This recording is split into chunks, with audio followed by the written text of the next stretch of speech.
Europe. Hélène Jouan dans ses figures libres, Emmanuel Macron a annoncé hier sa volonté de réduire les attributions de la Légion d'honneur.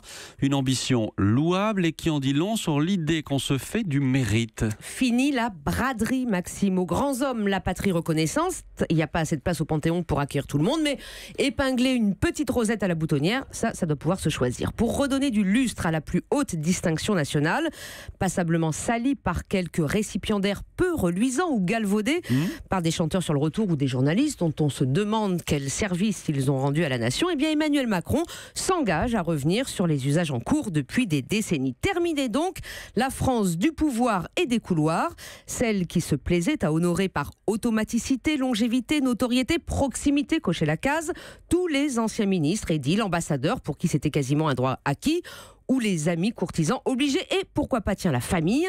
Un ancien ministre de l'Environnement s'illustra il y a quelques années en décorant dans la même promotion sa sœur, son beau-frère et son chauffeur. Ça fait des beaux repas de famille derrière. Qu'est-ce qui va changer ? C'est toute la question, car si pour l'instant le président a annoncé une réforme malthusienne, une rosette plus rare, c'est forcément une rosette qui a plus de valeur, c'est la loi du marché, on ne saurait s'en contenter. Quid de la distinction attribuée aux chefs d'État étrangers comme autant de hochets de la réelle politique qui a fait tellement plaisir aux Mussolini, Ceausescu, Mobutu, Bachar el-Assad et encore dernièrement sous François Hollande au prince d'Arabie Saoudite. Quid de l'opacité des attributions, secret total, effet du prince absolu, puisque seuls les ministères ont le droit de proposer des candidats et c'est le président de la République, grand maître, qui en dernier lieu biffe ou accorde l'insigne rouge honorifique. Un pouvoir centralisé dans les mains d'un seul homme, fermé aux assemblées représentatives et à peine entrouvert aux citoyens depuis Nicolas Sarkozy. D'ailleurs, un seul homme donc qui juge ce qu'est le mérite. Eh bien justement, qu'est-ce que le mérite ? Vous avez 10 secondes. Et c'est pourtant toute la question philosophique qu'il y a derrière cette distinction et sa réforme. Quelle est la vertu à distinguer ? De l'entrepreneur ou de l'ouvrier, du soldat dont c'est le métier ou du travailleur social?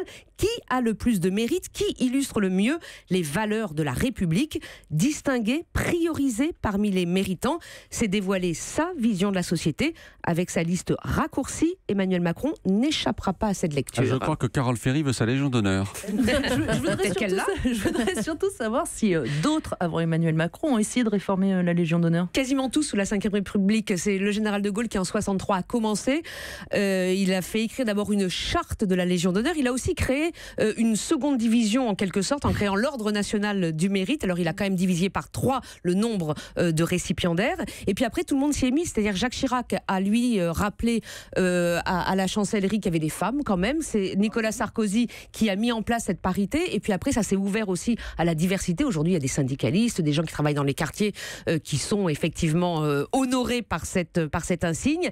Mais chacun, à chaque fois, essaie quand même de s'en servir pour faire briller sa République et éventuellement son pouvoir. Sébastien ? Oui, on parle de retirer sa Légion d'honneur à Harvey Weinstein, mais quid d'autres chefs d'État, d'autres Légions d'honneur un peu embarrassantes, Bachar el-Assad, le prince saoudien, Omar Bongo, et est-ce qu'on remonte jusqu'à Mussolini ou Ceausescu? Alors, on ne remonte pas à tout le monde. Bachar el-Assad, la question a été posée hier au porte-parole du gouvernement. Il a dit que la question était légitime. Et vous savez que ça fait pas si longtemps que ça, en fait, qu'on a le droit de retirer aux chefs d'État étrangers qui auraient failli dans leurs fonctions. C'est François Fillon, en 2010, qui a fait passer un petit article, un petit décret, pour dire qu'il y avait quand même des choses qui ne se faisaient pas. Ça s'appelle l'amendement Noriega, parce qu'il se trouve que ça s'est posé pour Noriega, qui avait été à l'époque distingué par François Mitterrand en 1987, et dont on s'est dit que ce serait bien qu'il n'emporta pas aussi loin dans sa tombe ce petit insigne rouge honorifique. Merci Hélène Jouan pour toutes ces précisions. Europe. Europe 1.